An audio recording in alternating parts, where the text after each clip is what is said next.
কিছুক্ষণ পর ফিরে এলাম।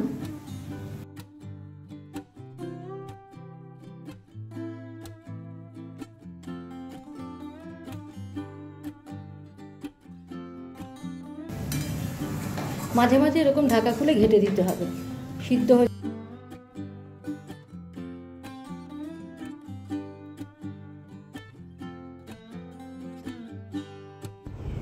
নমস্কার, আসান কুক ট্যুরে আপনাদের স্বাগত। এখন আমি ইলিশ মাছের মাথা দিয়ে একটা তরকারি রান্না করছি, খুব সহজভাবে, মাত্র দুটো উপকরণ দিয়ে। নতুনরাও খুব সহজে করতে পারবেন এবং খুব সুন্দর টেস্টও হবে, ঘরের সবাইকে চমকে দিতে পারবেন। দেখুন কিভাবে করছি। কড়া বসিয়ে দিয়েছি, ইলিশ মাছের মাথা দিয়ে রান্না করব। দিয়ে দিচ্ছি তেল, সর্ষের তেল দিয়ে দিচ্ছি। প্রথমেই এখানে বেশি তেল দিলাম না, 2 পলা তেল দিলাম।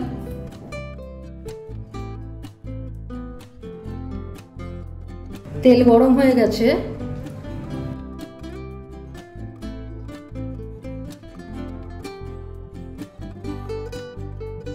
এবার এতে দিয়ে দিচ্ছি ইলিশের মাথা। এটা মাথাটা দোকান থেকেই 2 পিস করে কেটে দিয়েছে, তো মাথাটা আগে ভেজে নেব। এবার এটাকে ঢেকে দেব, 1 পিঠ ভাজা হোক।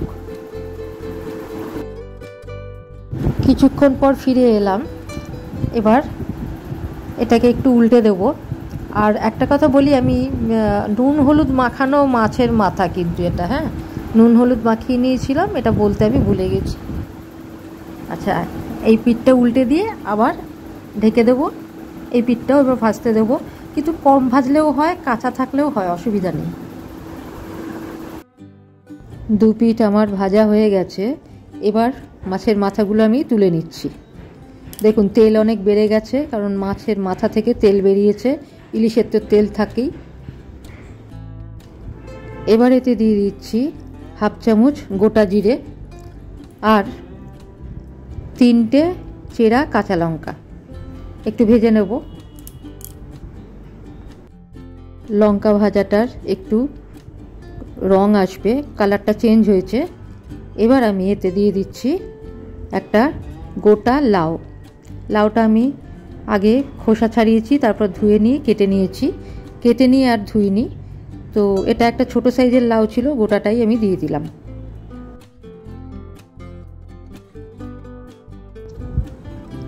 এবার একটু এটা ঘেটে নেব। আর আঁচটা কিন্তু এখন কমেই থাকবে, আঁচ কমে রেখে একটু নাড়াচাড়া করে নেব, তারপরে দেখাচ্ছি কি করছি।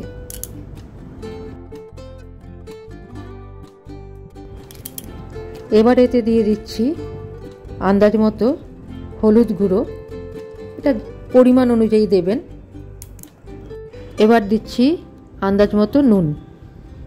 দিলে কী হবে, জল কেটে বেরিয়ে আসবে এর থেকে, আর সেই জলটা কিন্তু সবজির নিজস্ব জল, এটার টেস্ট ভালো হবে। সেই জন্যই আমি এখন কম আঁচে এটাকে রাখবো আর ঢেকে দেবো।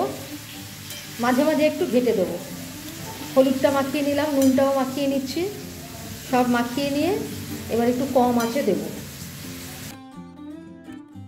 তা হয়ে গেল, ব্যাস। এবার ঢেকে দিচ্ছি, কিছুক্ষণ পর ফিরে আসছি। ঘেটে নেব, দেখুন জল বেরিয়েছে অনেকটা, এই যে। এবার এর মধ্যে মাছের মাথাগুলো দিয়ে দেবো।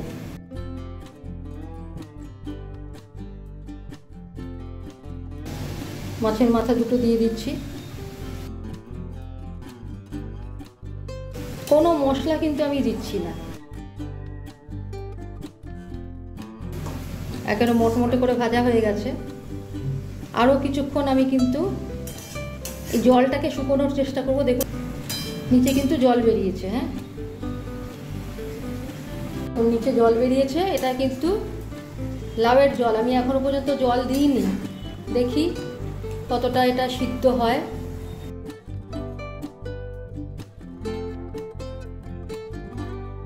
কচি লাউ হলে না একেবারে লাউয়ের রসেতেই সিদ্ধ হয়ে যায়।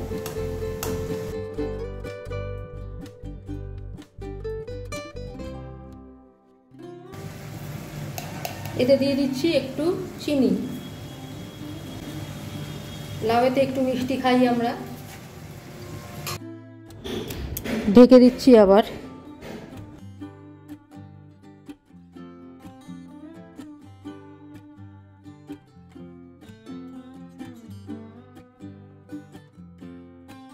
দেখুন ভালো মতোই জল বেরিয়েছে, চিনিটা গলে গেছে, সেই জন্যই জলটা বেড়েছে। এটা চিনি গলা জল আর কি। আর একটু মেরে মেরে এটা ভেঙে দেওয়ার চেষ্টা করব। মাছটা এখনও শক্ত আছে একটু, মাথাটা।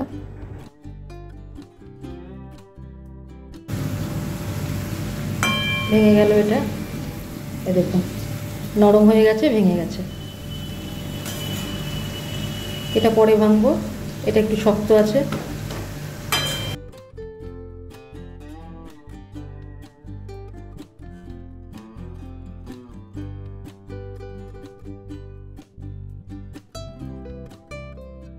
আবার কিছুক্ষণ পর ফিরে এলাম।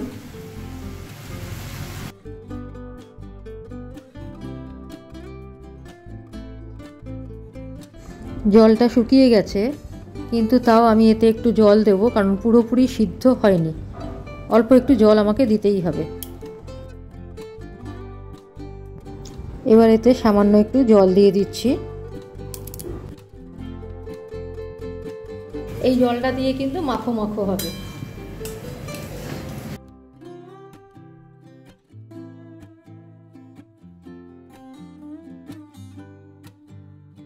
কিছুক্ষণ পর ফিরে এলাম। মাঝে মাঝে ঢাকা খুলে ঘেঁটে দিতে হবে, সিদ্ধ হয়েছে কিনা সেটা দেখতে হবে। দেখুন কচি লাউ কমে কতখানি হয়ে গেল, কত কমে গেল, জল বেরিয়ে সিদ্ধ হয়ে এসছে প্রায়।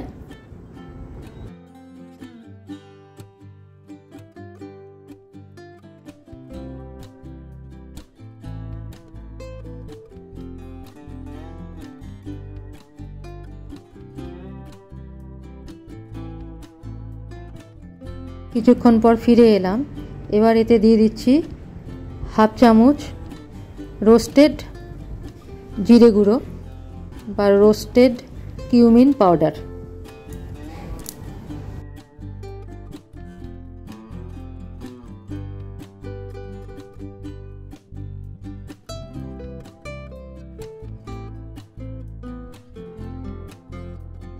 জলটাকে এবার আর ঢাকা দেবো না, জলটাকে শুকোবো। আর এই জলটা শুকোতে গেলে কিন্তু আঁচ বাড়িয়ে দিলে হবে না। আঁচ বাড়িয়ে দিলে কি হবে, নতুনদের জন্য বলছি, যে জলটা এখনই চট করে টেনে নেবে, শুকিয়ে যাবে, কিন্তু ও যখন ঠান্ডা হবে ও কিন্তু সেই জলটা ছেড়ে দেবে।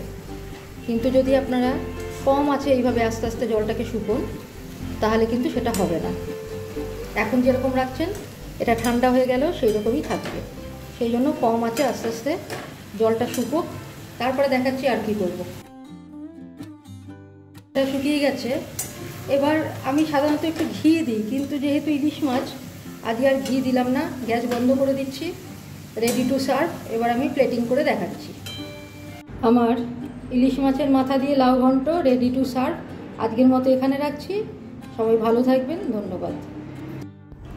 তো দেখলেন ইলিশ মাছের মাথা দিয়ে লাউ ঘন্ট, দুটো মাত্র উপকরণ দিয়ে করলাম, কত সহজে এবং সুস্বাদুও হবে। এটা অবশ্যই করবেন। আজকের মতো এখানে রাখছি, পরে অন্য কিছু নিয়ে ফিরে আসছি। ততক্ষণ ভালো থাকবেন, ধন্যবাদ।